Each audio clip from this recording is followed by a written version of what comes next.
دیارە خۆشبەختانە ئەوەی کە زۆر جێگەی دڵخۆشیە هەتا ئێستا لە هەرێمی کوردستان ئەوەیە یەکێک لەو خزمەتگوزاریانەی بێ بەرامبەر پێشکەش بە هاوڵاتیان و بە نەخۆشانی هەرێمی کوردستان دەکرێت ئەویش کەرتی تەندروستیە خزمەتگوزاری تەندروستیە کە بێ بەرامبەر پێشکەشی هاوڵاتیان دەکرێت بە تایبەت لەبارەی سنتەری گورچیلەی دەستکرد لە هەولێر مەبەستمە گفتوگۆی زیاتر بکەم لەگەڵ دکتۆر دلێر سابیر مەخموری بەڕێوبەری نەخۆشخانەی هەولێری فێرکاری کە لە ستۆدیۆ لەگەڵ من ئامادەیە. دکتۆر دلێر زۆر بەخێربێت. دیارام سنتەرە بەشێکە لە نەخۆشخانەی هەولێری فێرکاری ئەگەر پێم بڵێیت کە ڕۆژانە چه خزمەتگوزاریەک پێشکەش بە نەخۆش دەکرێت لەو سنتەرە؟ سپاسی کەناڵی بیستار دەکەم بۆ دەرفەتە. زۆر بەخێر بیت. ڕۆژانە لە هەولێر 200 غەسل دەکرێت. 200 غەسل بە 3 شەفتی لە بەیانیەوە هەتا سەعات 12 شەو ئەو سلافە ئیش دەکات خزمەتی ئەو نەخۆشانە دەکات. بەڵێ ئەو نەخۆشانە تەنیا لە هەرێمی کوردستان یاخود با بڵێن دانیشتووی هەرێمی کوردستانن؟ تقریباً لە 130 خەڵکی لەرەوە هەرێمی کوردستان لە 170 خەڵکی هەرێمی کوردستان. باشە دکتۆر وەک ئاماژەم پێکرد کە ینی خزمەتگوزاریە تەندروستیەکان لە هەرێمی کوردستان بێ بەرامبەر پێشکەش بە نەخۆشانەکرێت. هەر شوشتنەوەیەکی گورچیلا گەر پێمان بڵێ تێچوەکەی لەسەر نەخۆشخانەکەی ئێوە یاخود لەسەر حکوومەت چەند دەکەوێت کە ئێوە بێ بەرامبەر پێشکەشیەکەن؟ ئەوان لە دەرەوە لە نەخۆشخانە تایبەتەکان دەیکەن 450,000 تێدەچی بەس لای ئێمە زیاتری تێدەچی لەبەرەوەی دەرمانیشی بەلاشە. دەرمان هەیە گەلک گرانە، مەسەڵەن یەک ATG بە 8 وەرەقەیە، یەک ئەلبومین بە 6,000 ئەو دەرمانانە هەموو بە خۆڕایی وەردەگری لەسەرمە زۆر زیاتر ڕادەوەستی. بەڕاستی حکوومەت خزمەتێکی زۆر و مەسرەفێکی زۆر لە نەخۆشی کلێ دەکات. نەخۆشی کلێش یەک لەو نەخۆشیانەیە وشی نەخۆشە سەرەتانەکان باشترین و زۆرترین مەسرەفی دەوێت. مەسرەفی نەخۆشی کلێی گەلک زۆرە لەبەرەوەی نەخۆشی 8 ساڵ غەسل دەکاتن، ئەو 8 ساڵی بەردەوام ئەو مەسرەفی لێ دەکرێت و بەبێ بەرامبەر و 2 ڕۆژ جارێکیش 2 ڕۆژ جارێک دەکرێت، هەفتەی 3 ڕۆژ دەیکات. چەند بێتتان هەیە لە نێو سنتەرەکە دکتۆر؟ ئەگەر پێمان بڵێ کە بۆ نمونە لە کابینەی نوێمی حکوومەتی هەرێمی کوردستان چی کراوە بۆ ئەم سنتەرە؟ من بە تەفسیلی باسکەمی کابینەی نوێم بەشی سنتەرەکەمان بۆ باس بکە بڵێ کابینەی نوێم چی کردو بۆ کابینەی نوێم چی کردووە لەوێ؟ بەڵێ 3 ساڵ و نیو لەمەوە پێش لە نەخۆشخانەکەیمە لە سنتەری هەولێر نەخۆشخانەی هەولێری فێرکاری 16 جیهازمان هەبوو، 16 جیهازی خراپ، یعنی نەخۆش زۆری استفادەی لێ نەدەکرد. ئەو مۆزوعا گەیشتە براگەورەی، براگەورە بەخۆی قەراری دا و سەرپەرشتی ئەو مۆزوعی بکرێتن. چەند کەسێک لە مەکتەبی براگەورەی بەڕاستی من معجبیانم زۆر دڵسۆزن لەگەر وەزیری تەندروستی خۆمان و بەڕێوەبەری گشتی هەمومان بەیەکەوە دەستمان بۆ ئیشێ کرد. ئێستا حالیان ئەوە 3 ساڵ و نیوە ئەو پرۆژەیە دەست پێکردیە، یەک ڕۆژ کلێرانەوەستایە 70 جیهازی ئەپدەیتیشم هەیە لە 16 جیهازەوە بۆ 70 جیهازی ئەپدەیت، فاسیکلیەی مختبەرات سۆنار هەمووی ئەپدەیتە. ئێستا باشترین سنتەرمان هەیە لە هەموو عێراق بە شایەدی ئەو موانسانی کە لە بەغدایە دێن تەفتیش دەکەن و دەبینن. باشترین سنتەرمان هەیە لۆیە خەڵک لە دەروی کوردستانیش دێن لە لای مە غەسل دەکەن. هەیە لە ئەڵمانیا کوردە لەوێ غەسلی کردیە دێ دەرێ ئێرە لە ئەڵمانیا و لە ئوسترالیاش باشترە. ئێستا سنتەری خۆمان بەسایی کابینی نوێم بەسایی براگەورە خوا عەفزی بکە باشترین سنتەرە لە هەموو عێراق. ڕۆژانە 200 غەسلی دەکەین، نەخۆش بە ئیسراحەتی خۆی خەوی لێ دەکەوی، ئازاری نییە بە خەوی لێ دەکەوی ئەو جێدەڕاتەوە باڵێ بە ئیسراحەتی خۆی.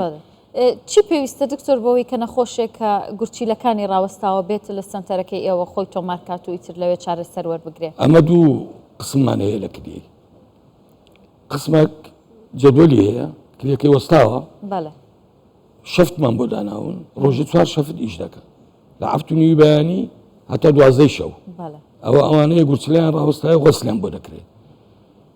نەخۆشی دیمانەیە نەخۆشی گورچیلەیە هێشتان کریاتینەکەی نەگەیشتە ئەو ڕادەیە غەسلی بۆ بکرێت لەسەر عیلاجە.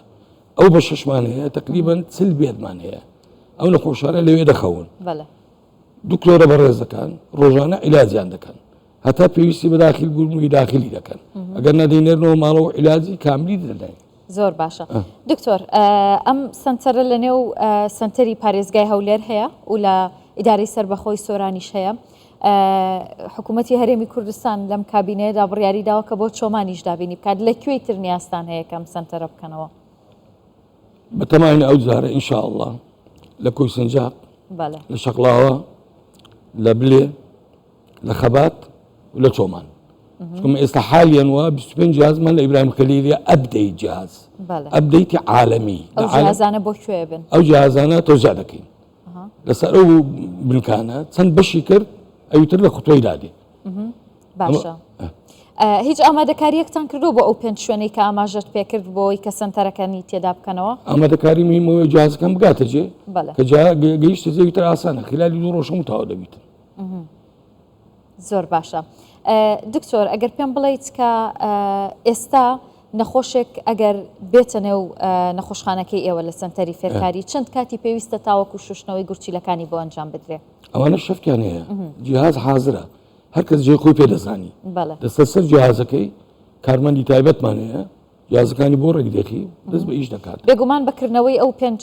ناوەندەی دیکە لە ئەو شوێنانی کە باست کرد ئەو زەختە زۆرەش لەسەر سنتەری پارێزگای هەولێر نامێنێت زەخت کەم دەبی بەس نەخۆشی گورچیلە بەردەوام لە زیادبوونە لە زیادبوونێکی یەکجار زۆرە مەسەلەن لە ساڵی 2013 حسایە کرایە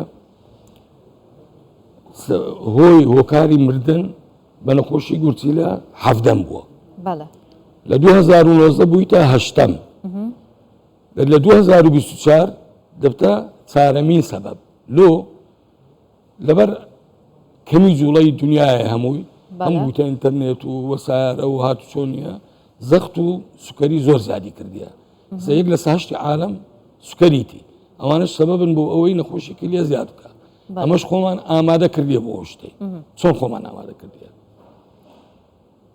ئەو ئەندازیاری دایرە ساحبێ کۆدانیش بووین بەڵ چ بکەین پێویستە سێنتەرێکی نوێ بکەینەوە گەورە کتابمان نووسی بۆ بە ڕێوبەری گشتی داوامان کرد سێنتەرێکی نوێ بکرێتەوە لەو مستەقبەل چکە نەخۆش ڕۆژ بە ڕۆژ لێ دێ بەشمان ناکات جێ نابتەوە ڕۆژ بە ڕۆژ لە زیاد بوونە زۆر بە خۆشحاڵیەوە لەگەر مدیر بەلەدیە قسەمان کرد گوتی ئەم زۆرم پێخۆشە مادەم خزمەتی نەخۆشەکە حەدێکی داینی لەسەر 120 مەتری ئێستاوە خەریتەمان کردیە چی لێ دروست دەکەین 4 ساڵی عملیات بۆ زەرعی کلیە 100 بێت لۆ نەخۆشی نفرۆلۆژی